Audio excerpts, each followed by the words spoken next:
Personally, I believe that East Manor did reach its target audience, because when we're getting class feedback, everyone in our class enjoyed it, and although none of them are 18, I said that it would appeal to a lower audience as well, because as you know, teenagers love to watch things that they shouldn't be allowed to watch, but they really enjoyed it and we got really positive feedback. And also, not only that, I also put a survey out on SurveyMonkey, and I gave it to a few of my brother's older mates who were all in that bracket of 18 to 25, and they really said that they would love to go to the cinema and watch it, and that was really positive. That was really a positive thing for us, because we knew that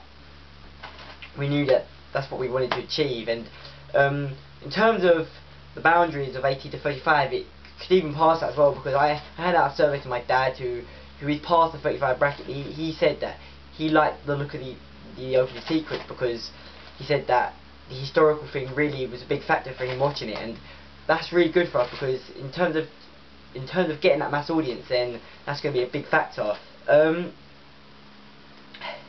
sort of things we included when we were planning, like we included such things as we made questionnaires, I made a little review on my YouTube account, and we just wanted to get feedback, and we made a little storyboard, we made spider diagrams during planning and production, and we just always wanted feedback, and that was a big thing for us, because it's important to get, during your planning, it's important to get feedback so you can only improve whilst making the film.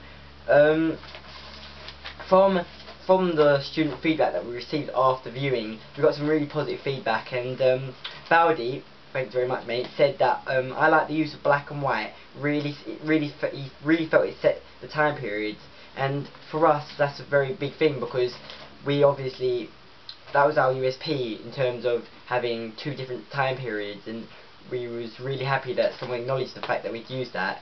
And also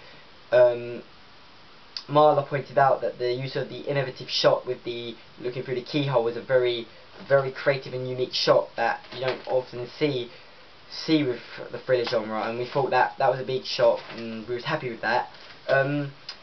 When asked for our weaknesses, which thankfully for us there weren't too many weaknesses we was happy about, but Charlotte did point out that there was the sound at the end, it faded, and as a group we can all acknowledge that we could have done more with the sound, and that's the only thing we really felt we was disappointed with, but we took it on board and we're going to try to achieve to make it better.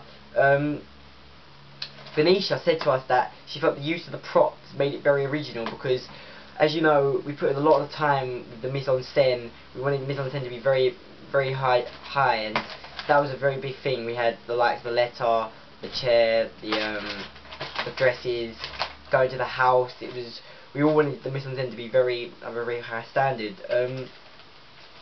Silla also said her pivotal moment was seeing the ghost in the second part of the opening sequence, because that really, for her, developed the scene, and yeah, that was for us a very big shock, because as an audience member you need to see that. We were disappointed because that weren't our original plan. It changed from the planning because we wanted to get that, but it was unable to happen.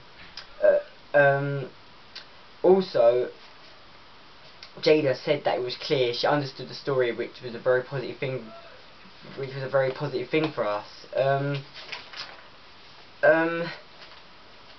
The way I think we could improve the work overall would be by, I think, spending time management for us was a very big thing, and we put a lot of time in, but we never got to the point where we wanted to get. We was there back nearly every lunch, every after school, doing the work, completing the work, and we was never resting. We was never tired when we said we were actually focused on. We was always focused on the work, but I think our main flaw was we were perfectionists, and obviously it's a good thing to be a perfectionist, but the time limit, it did strain us, and that was one thing that we was as a group very disappointed in. Also, I think that, like, I really do believe that we reached the audience well. I think that a lot of people would come to watch it. I think it's got a lot to offer, and I don't understand why you wouldn't want to watch it really. But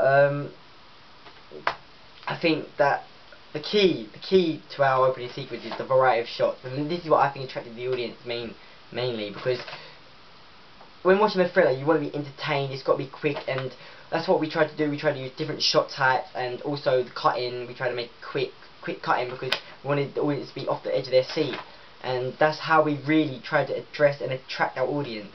You know, we did from the Survey Monkeys. We got more qualitative and quantitative data. People writing responses, which helped improve our work.